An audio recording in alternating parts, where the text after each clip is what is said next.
The Mask wasn't just a movie based on a comic book. In Zoot Suit Yellow, it was a real-life meltdown. A movie that made Looney Tunes feel scary and put Tex Avery's chaos through Jim Carr's face. But even though it looked crazy, it was barely put together. The scary comic roots almost caused it to be thrown out. Cameron Diaz got the part only 7 days before filming began. It also led to a line of cartoons and toys for kids.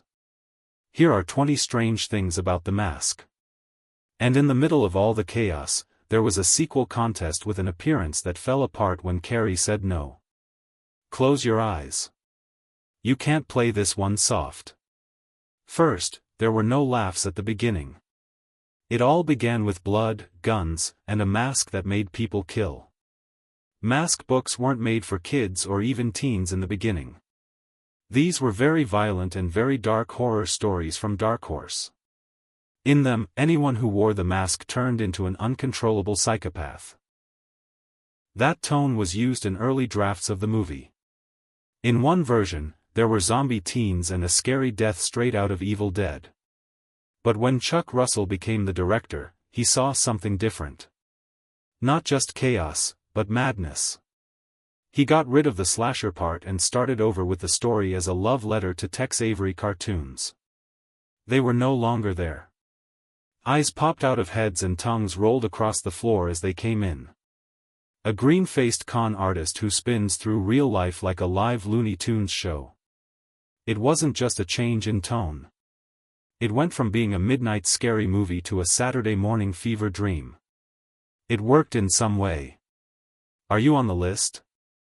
No, but I think Franklin Grant and Jackson are my friends. The second is Hollywood production hell. The Mask didn't even look at it. Writer Mike Werb was known for having strange and unique thoughts. Werb ran as soon as Chuck Russell gave him the reins. He wrote the whole script for Mask in just 6 weeks, mixing weird logic, cartoon chaos, and a cheesy love story. His writing changed the violent comic into something strange, funny, and hard to guess. Even stranger, New Line agreed before Carrey even became known. They liked the tone. That's what they saw. They then fired the gun. Only 2 months after the story was turned in. Coming-of-age movies often get stuck for years, but The Mask moved at the speed of light. Because strange ideas don't always make it, they sometimes go straight to the top. Third, he wasn't a famous actor. Not yet. Chuck Russell didn't need a hit to know what was going to happen, though. The studio was full of names, safe bets, and known faces while The Mask was being cast. But Russell had already seen early video of Ace Ventura, which was enough for him. In real life, he said Carrey moved like on TV. That his body could change the rules of physics without making anything visible happen. That the story didn't need to be changed. It had to have Jim Carrey. They rolled the dice. They hired him before the movie Ace Ventura came out. When the world finally caught on, they didn't just find a growing star. Before anyone knew who he was, they found someone who was meant to wear the mask. Do you know what caused the noise last night? Having trouble? A few shots of 20 buckshot 5T were fired from your door. That was put in my floor right. He then jumped out the window. Do you agree? Not possible. There is no way those pajamas can fit. This really did happen. For the 4th time, he signed the paperwork just in time. Because the price would have been very different if Jim Carrey had waited a few more weeks. Carrey was still just the in living color guy when The Mask locked him in. He was a TV sketch comedian known for his fire marshal bits and rubber limbs. He got a lot of attention, but no big hits. So, New Line offered him $450,000, which was a good amount of money for a growing star but not quite star money. Then everything changed. Ace Ventura, Pet Detective burst into theaters 2 weeks after Carrey signed, and her value went through the roof. He became the most sought-after comedy star in Hollywood almost overnight. When Dumb and When Dumb and Dumber came out later that same year, he was making $7 million a movie. New Line wasn't able to try again. They couldn't get out. So, when The Mask came out in theaters during the Ace Ventura craze, it looked like a great choice to cast him. But behind the scenes, they got lucky just before the market went through the roof. $450K for a performance that made the movie famous and Carey a star all over the world. The fifth thing was that she didn't have any classes, training, or time. Cameron Diaz was a model at the audition for The Mask. She was 21 years old and had never been in a starring role before. All she had was a headshot, a smile, and some luck. The studio didn't believe it. They needed someone to be known. And was their first choice. Nicole Smith, a young starlet whose name is known and who has a Playboy cover. However, director Chuck Russell had a strong inner sense. He didn't see the same thing in Diaz. Not just pretty, but also present. He decided to take a chance. It was only 7 days ago that she was cast. Not enough time to train or get ready.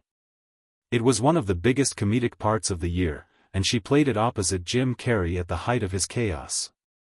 She held her own in some way. It wasn't just a launch when she walked in wearing a red dress and moving slowly. A star was being born. From nobody known to an instant star in just one take. If you kiss me, my dear, I'll show you my croissant. I'm going to put my letter in your nasty. Music, she's so cute. I love it. Sixth. It wasn't written down. Talked. Stop me, please. I'm sorry, I picked the wrong pocket. He used the original script as a guide, but he made up the jokes, the rhythms, and the strange left turns. Scenes got farther, louder, and weirder because of him. That person was Stanley Ipkiss, and The Mask was something that no one had ever seen before. The group lost their cool. People behind the camera couldn't hold back their laughter during take after take, so they had to do them again. That wasn't confusion, it was power. Once Carey took charge of the scene, the director only had to tell her to keep rolling. Seventh, he wore polyester before he put on the mask. Most kids wouldn't have the guts to do what Jim Carrey did when he was only 16. His parents believed in him no matter what, so he quit school to try stand-up. He didn't have fame or fortune, but he did have a spark of ability. His musical father, who is now an accountant, helped him write his first songs. His mom. He had a bright yellow suit with long tails that she made for him out of cheap polyester and blind hope. It wasn't in style. It was faith. Carey went on stage for the first time at the comedy club that very night. The bright yellow outfit. It went horribly wrong. People were nervous, jokes were locked in, and hearts were wide open. It's cold enough to make you question every dream you've ever had. The steps are empty. That night, though, wasn't the end. It was the start. That silly and loud yellow suit became a part of his DNA. It made him think about what he was doing and who he was. Years later, when the people who made The Mask asked Carey what Stanley Ipkiss should wear, she didn't think twice. The look wasn't his idea. He could remember it. The suit in the movie wasn't made by the studio. It was an honor for the kid who bombed in Toronto.